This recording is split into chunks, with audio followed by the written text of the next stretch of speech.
I was the perfect wife. Loyal, loving, blinded by trust. He was my everything until I found lipstick on a shirt I didn't wear and a receipt for a hotel I'd never stayed in. That's when my world cracked open. But instead of screaming or begging, I smiled, because deep inside me, something fierce awoke. And while he kept lying and cheating in the shadows, I was planning something that would leave the entire room speechless and his life in ruins. This isn't just a story of infidelity. It's a story of how a woman rose from betrayal, turned pain into power, and shocked everyone, especially the man who thought she'd never fight back. Before I continue, let me pause for a while and appreciate you all that have been so dedicated to this channel.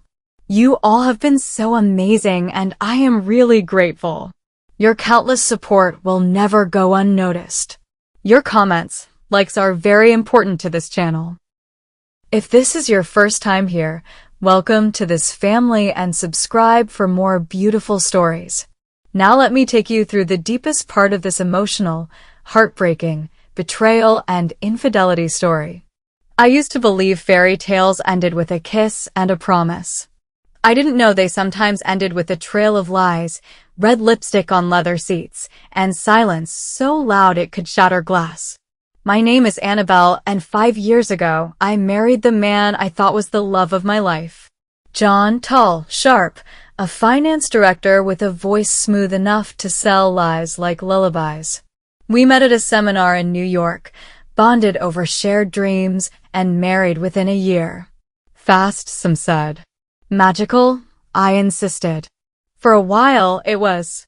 We bought a 3-bedroom house in suburban Atlanta, got a rescue dog named Benson, and filled our weekends with brunches, Netflix binges, and inside jokes.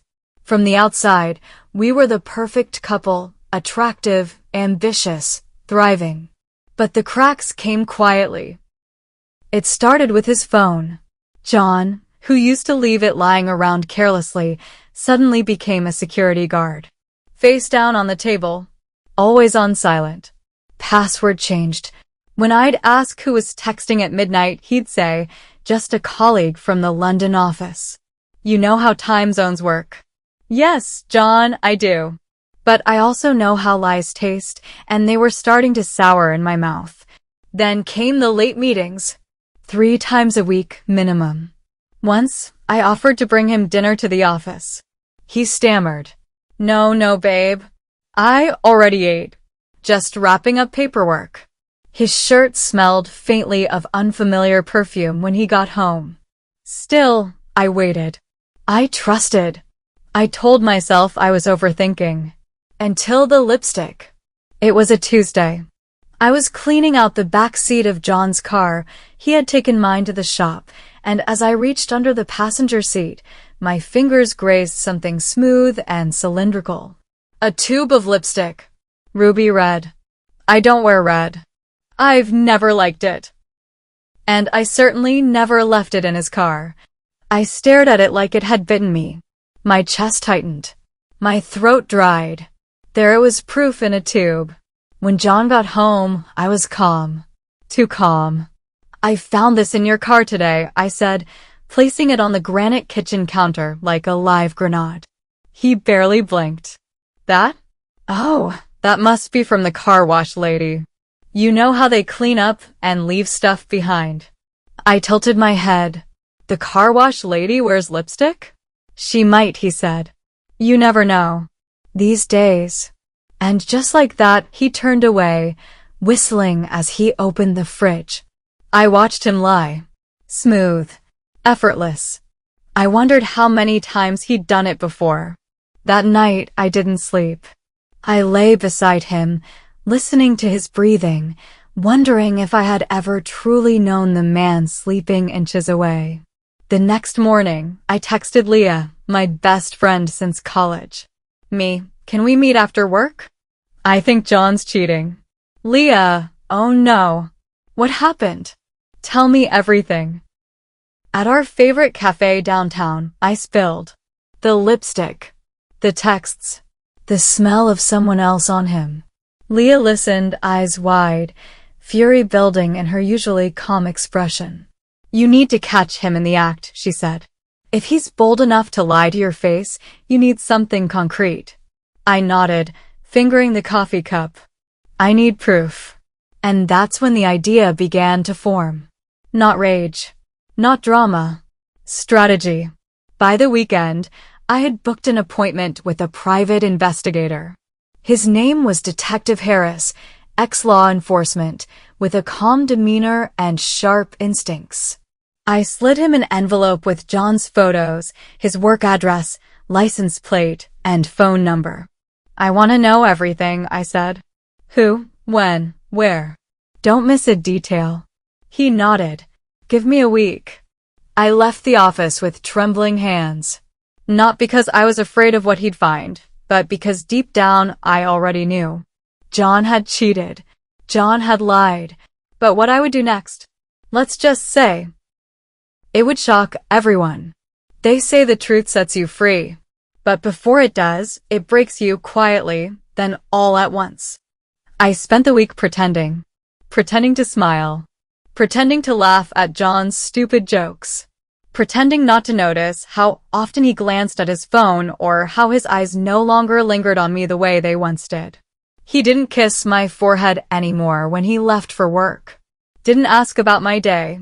He was slipping away, but worse, he thought I wouldn't notice. I noticed everything. Detective Harris called on Friday. We need to meet, he said. I have something to show you. I met him at his office, tucked between an insurance agency and a dry cleaner. He slid a manila envelope across the table like a scene from a movie. But this wasn't a movie. This was my life. Inside were photos.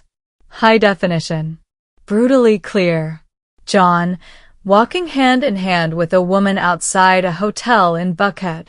Her name was Crystal. Harris had done his research. She worked at his office. Marketing department. Mid-30s, long auburn hair, heels too high for common sense. More photos, them kissing inside his car. Checking into a hotel at noon on a Wednesday. Her straddling him in the front seat, blurry but unmistakable. My breath hitched. He wasn't just cheating, he was reckless. Wild, as if I didn't matter at all. He's been with her at least 3 times this week, Harris said, his voice careful. They've been seeing each other for months. I stared at the images, numb. My husband. My John. His hands, his mouth, his attention, all on someone else. Thank you, I whispered, sliding the envelope back into my purse. This is exactly what I needed. I drove home in silence. Didn't cry. Couldn't. The grief would come later. Right now, I needed to plan. Because he thought he had fooled me. Thought he could break me and walk away clean. But John didn't know who he married. That night, I poured a glass of wine and pulled up the shared bank account on my laptop. He had withdrawn $3,000 over 2 weeks. Hotel bills. Fancy dinners. Uber rides that didn't show on our household calendar. The last one? A payment to a jewelry store. Jewelry? He was buying her gifts on our dime. The betrayal was sharp and cold. But my rage? It burned hot. I met Leah the next morning. We sat on her back porch, away from anyone who might overhear. So, he's sleeping with his coworker and spending your money to do it, she said, sipping her mimosa. Classic dirtbag behavior. I want to destroy him, I said, eyes fixed on the garden. But not like a crazy ex. I want to be precise. Calculated. Cold. Leah raised an eyebrow. You're scaring me. But in a good way. I smiled, lips tight. He's going to regret ever touching her. And that's when the real plan began. I played my part well. I asked him about work. I complimented his cooking. Even offered a romantic weekend trip, something he declined with a fake apology about quarter-end chaos. I didn't argue. Just smiled sweetly. Because the more he believed I was clueless, the more reckless he became. We had signed one before marriage, courtesy of my father, a real estate attorney. It had a clause: if John committed adultery, I could claim 75% of shared assets and the house. He had forgotten. I hadn't. I called my father's old associate. Quietly. Efficiently. We started the legal wheels turning. Property transfers. Financial lockdowns. Legal evidence gathered and preserved. There was a company gala in 2 weeks. Everyone would be there: his boss, coworkers, board members, even Crystal. I requested a +1. "You're coming with me?" he asked, surprised. "Of course," I said. "It's been a while since we did something fancy together." He kissed my cheek. "You're amazing." Liar. I called in a favor from an old friend who worked in video production. I sent him the photos, the bank receipts, everything. He edited it into a clean, dramatic slideshow. Title card and all. For better, for worse, until deceit do us part. I saved it to a USB drive. Tucked it into my clutch. 2 days before the gala, I found John packing an overnight bag. "Going somewhere?" I asked lightly. He hesitated. "Out-of-town meeting. Just one night." I nodded. "Safe travels." I kissed him goodbye. Then I called Crystal's office and asked for her extension. When she answered, I said only this: "You're sleeping with a married man." "And I know everything. See you Saturday night." Click. Let the fear settle. The night of the gala arrived. I wore a deep navy dress with an open back and diamond earrings John gave me 2 years ago, when I still meant something to him. We entered the hotel ballroom arm in arm. He looked proud. I looked like a woman with a loaded gun in her purse. Crystal was there. She kept glancing at us, face pale, lips trembling. John didn't seem to notice. He was too busy being admired by his boss. I waited for the speech. It came, his moment to shine. John was being honored for outstanding leadership and character. That was my cue. I stepped up to the mic as he left the stage. Smiled at the crowd. "Good evening, everyone," I began. As John's wife, I wanted to share a small tribute to celebrate his character. The lights dimmed. The screen lit up. Photo. After photo. Message. Receipt. Hotel check-ins. Kisses. Lies. The room went silent. Gasps. Murmurs. John's face drained of color. Crystal bolted from the back like her dress was on fire. I turned back to the audience, calm and poised. "And now, I'd like to thank the board and legal department for helping finalize my divorce. Effective tomorrow. I'll be keeping the house, the car, and the dog. John will be keeping his lies."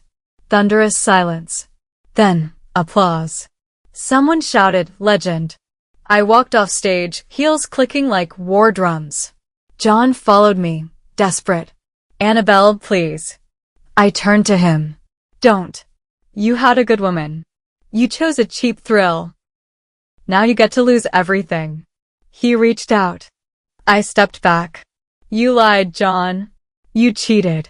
But what I did next, that's going to haunt you for the rest of your life." I wish I could say I felt triumphant as I walked out of the ballroom, but honestly, I felt free. It wasn't joy or revenge or power I felt in that moment. It was weightlessness, the kind that comes when you finally drop a load you've been carrying for years. John didn't follow me far. I left him standing in the hotel lobby like a ghost at his own funeral. Crystal had already disappeared. Later, I'd hear she resigned the next day. HR said it was personal reasons. Right. By the time I reached home, my lawyer had emailed the final signed divorce papers. The house? Mine. The joint savings account? Frozen and under investigation. And thanks to the prenup, John didn't even get a spare key. I slept that night for 10 hours straight, with Benson curled at my feet and peace humming through my chest. The video went viral. Someone at the gala had recorded it on their phone. Poor quality, shaky hands, but oh so devastating. It was posted to a private office group chat, but by morning, it leaked onto TikTok, Twitter, and Instagram. Wife exposes husband's affair with video montage at corporate gala. John the cheater, finance director, gets publicly shamed by wife of 5 years. By noon, I had over 60,000 followers. By Friday, 500,000. People flooded my DMs. Strangers sent me flowers. Lawyers asked if I wanted to sue for emotional distress. Women from around the country shared their own stories of betrayal. I was a symbol now, not of heartbreak, but of reclaiming your power. He was demoted at work, not for the affair, but for damaging the firm's image. Sponsors pulled out. Clients withdrew accounts. His name had become a meme. He called me once. Just once. Annabel, please. I didn't mean to hurt you. I listened quietly, then hung up. Because what could I say to a man who saw my love as optional? Turns out, Crystal wasn't just involved with John. She had been seeing a married senior manager too, probably trying to climb her way into executive offices one bed at a time. When that came out, she vanished from Atlanta altogether. I heard she moved to Chicago. New job. New start. Good for her. I hoped she healed too, but not before knowing exactly how much she wrecked. A publisher emailed me 2 weeks later. Have you considered writing a book? Your story is compelling, powerful, and it speaks to millions. I had always wanted to write. I had journals stacked under my bed. So I said yes. I titled it, The Lie That Taught Me Everything. Within 3 months, it became a national bestseller. Book tours, podcasts, TV interviews. I was no longer just Annabel, the cheated wife. I was Annabel, the woman who flipped the script. I donated a portion of the proceeds to women's shelters across Georgia, even set up a fund for legal support for women trapped in abusive or deceitful marriages. It felt good to give, to heal not just myself, but others. About 6 months later, I was invited to speak at a women's empowerment summit in California. After my panel, a man approached me. Handsome, soft smile, eyes that saw things quietly. I'm Ethan, he said. I read your book. Twice, actually. I laughed. Twice. I was going through a divorce, he said, voice steady. Your words pulled me out of a dark place. We exchanged numbers. Then texts. Then calls. Months passed, and we met again, this time with less pain and more laughter. I wasn't looking for love. But sometimes, love finds you when you're too busy healing to chase it. Ethan respected me. Admired me. We talked about real things. There were no secrets. No locked phones. No lipstick lies. Just truth. On the anniversary of the gala, I hosted a private dinner for a small group of women who'd written to me with stories of betrayal and strength. Some were divorced. Some were healing. Some had stayed and rebuilt. But all were warriors. Leah raised her glass. To Annabel, she said. The woman who didn't just take the hit, she wrote the whole damn comeback. I laughed, cheeks warm. To all of us. For learning, rising, and doing the one thing they never expect us to do, shine brighter after the burn. If you're reading this, maybe you've been lied to. Maybe someone broke your trust, your heart, or your sense of safety. Let me tell you this. You are not weak for loving. You are not foolish for hoping. And you are certainly not alone. But what you do next, that's your power. They expect you to cry, to collapse, to beg, shock them, rise. If you find this story interesting and relatable, subscribe and hit on notifications. Your comments and likes are highly important for the growth of this channel. Thank you for watching. See you on my next video.